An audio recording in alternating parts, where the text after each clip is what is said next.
is JT Henderson. I'm the Director of Communications for the Cabinet. And today we have an exciting opportunity. We're going to introduce you to the Governor's School for Entrepreneurship. And with us we have Tasha Sams, who's the Executive Director. Tasha, hi, welcome. hello, thank you. Yeah, so we have a big cabinet and we have a lot of great work going on.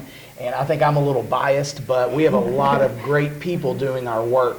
And we want to take the opportunity every time we do an internal e-newsletter to introduce you to some of those faces and some of the work that's happening in the Commonwealth, that cradle to career work we are doing in the cabinet. And Tasha, you are certainly one of those people. Oh, well, I'm so excited. Welcome. Yeah, thank you, JT. Tell us a little bit about the Governor's School for Entrepreneurship. Well, there's a lot to tell. Yeah. You know, we've been around since 2013.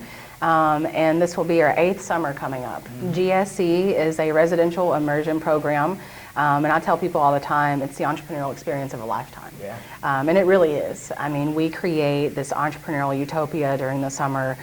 We pull kids from all around the state. There's an application process.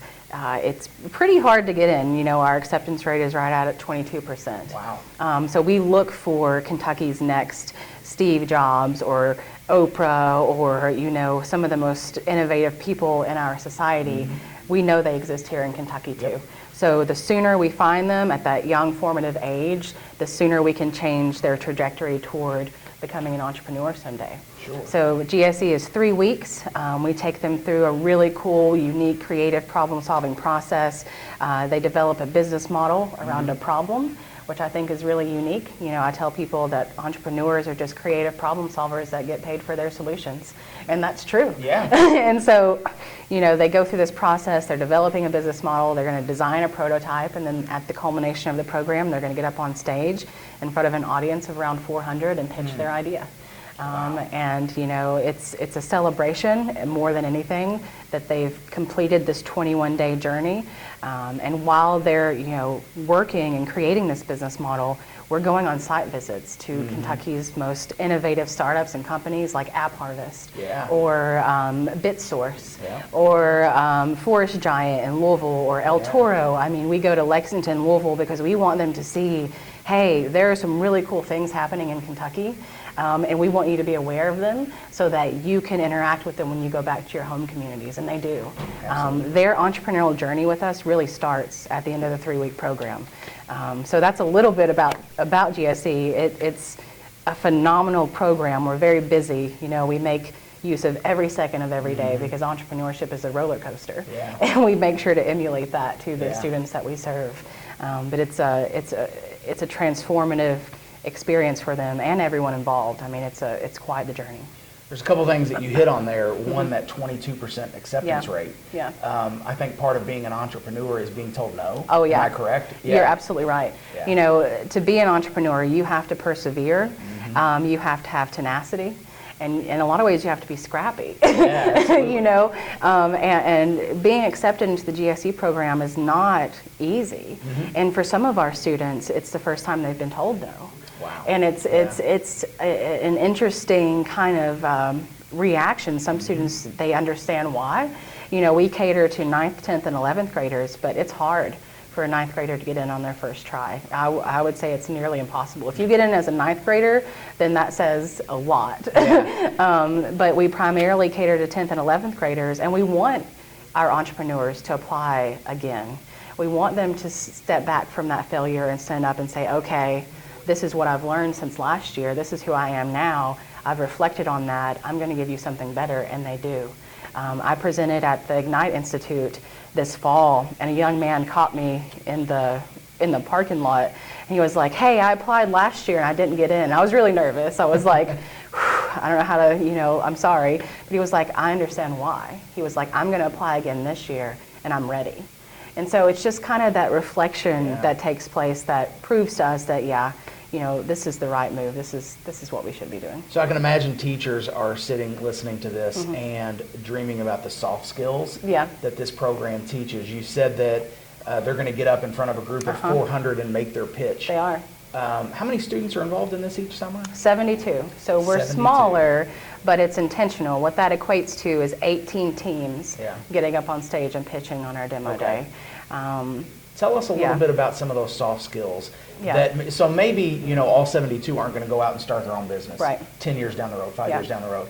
But what are some of the skills that everybody's going to pick up that goes Yeah. through this program? Oh, the thing with soft skills, I call them essential skills. Yeah. Because they are necessary regardless of whatever it is that you choose to do. So obviously, presentation skills, huge thing. We bring in a professional pitch coach to work with our kids. So it not only gives them the confidence, but we go over things, as simple as eyesight and when to use your hands and what to do with your hands and, where to look and things like that, because it is nerve-wracking to get up in front of 400 people and say anything, and they're giving 10-minute pitches. They're going to learn collaboration skills because they're working in teams of 4, right? And every person on that team has brought a different skill set to the table because we emulate a startup experience.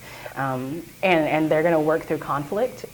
And for the first time, for some of them, adults aren't going to intervene, and they're going to have to work through that through the scope of maturity, through the scope of compromise.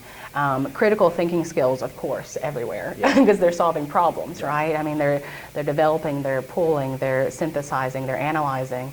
They're going to project skills, writing mechanics, content, of course. It's every soft skill you could think of is injected into this program. I wish this was around when I was a kid. I hear that all the time. I do. I really wish it were as well. We started in 2013, and it's been a phenomenal journey, but I wish we'd started in 1990. Yeah, absolutely. Yeah.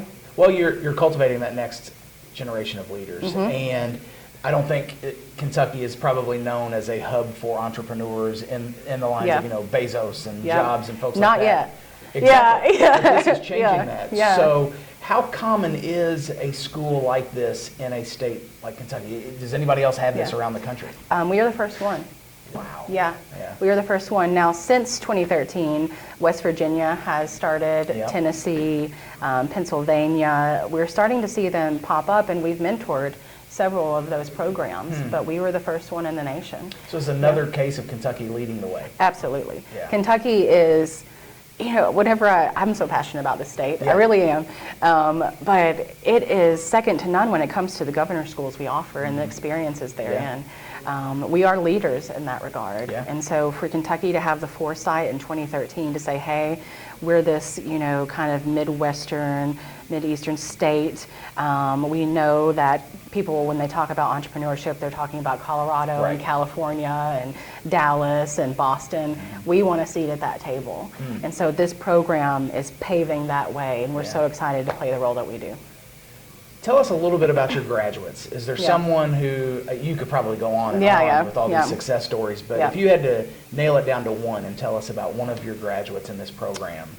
Oh, it's so hard to nail it down to one. I'm really putting you on the spot. No, because we have helped inspire the launch of small businesses throughout the state of Kentucky. Our entrepreneurs have filed patents. Now we have hundreds of teens and college students at this point, young adults, who are actively engaged in their entrepreneurial communities, and they want to take those risks and they want to launch something that they love. At the forefront of my mind has to be Abigail Cheek. Abigail Cheek, her partners in GSE, she went through the program in 2018, and she worked on a team called Dose Defense. And Dose Defense created a reverse funnel shaped design. It's a little plastic insert that goes into prescription pill bottles, and it limits the number of pills that come out at any one time to just one. So even if the child-proof cap is taken off and an adult is not in the room, the chances of overdose are slim to none.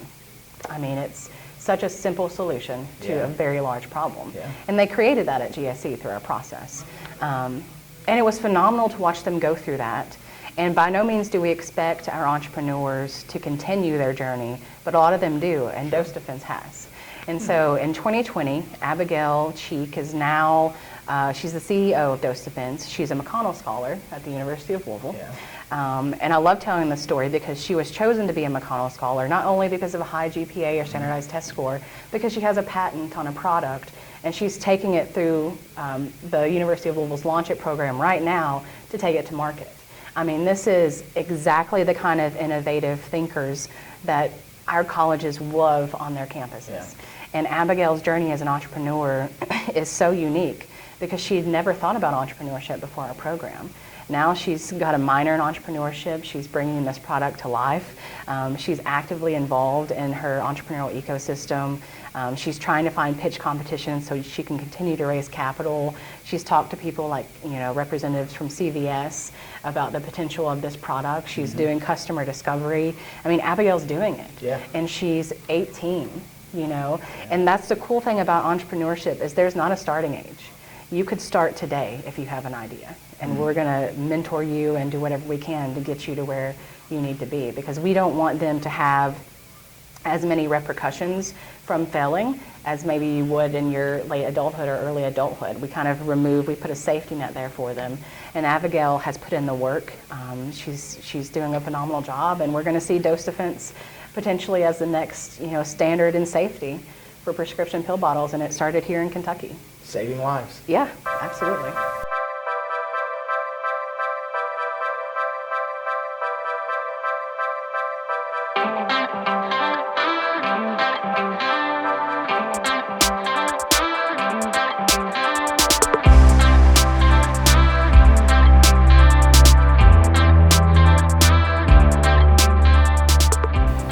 Interesting office space here. Yeah. Tell us a little bit about this. Yeah. So this is Base 110. Base 110 is one of Lexington's premier community co-working spaces. It's a place where entrepreneurs, creatives, mavens gather to launch what will become the coolest startups that Kentucky has to offer. So each of these offices represents someone completely different. But it's also an opportunity to connect with your community and network and learn every day that there are cool things happening in the Commonwealth, and they're happening right here in Lexington. Seems the perfect spot for GSE. It is. To be here. It is, absolutely. I mean, we learn from so many people, but we're also able to find mentors for the young entrepreneurs that we serve. If they have an interest or if they have a need, we have everything we could hope to find here at Base 110.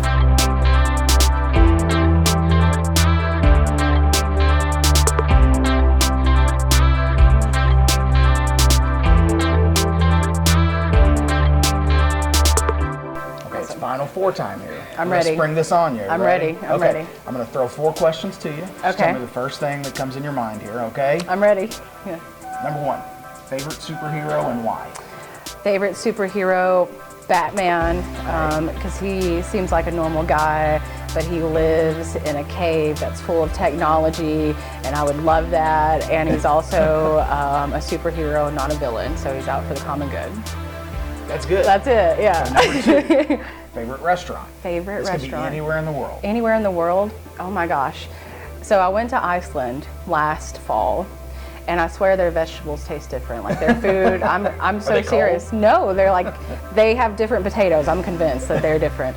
But there was a restaurant in a really, really small town, and I had Arctic char, which is a fish. And this meal was so good that it made me emotional. Like, I'm so serious. Wow. Like, I have never had a meal since then that's as good as that poor Arctic char fish. So. Okay, so check that out Yeah, in Iceland. in Iceland. Next time you guys are there on your lunch break or whatever. Yeah. All right, number 3. Yeah. What is your guilty pleasure, hobby, what you do in your downtime? Okay, I'm a gamer. Okay. 100%. I'm so nerdy.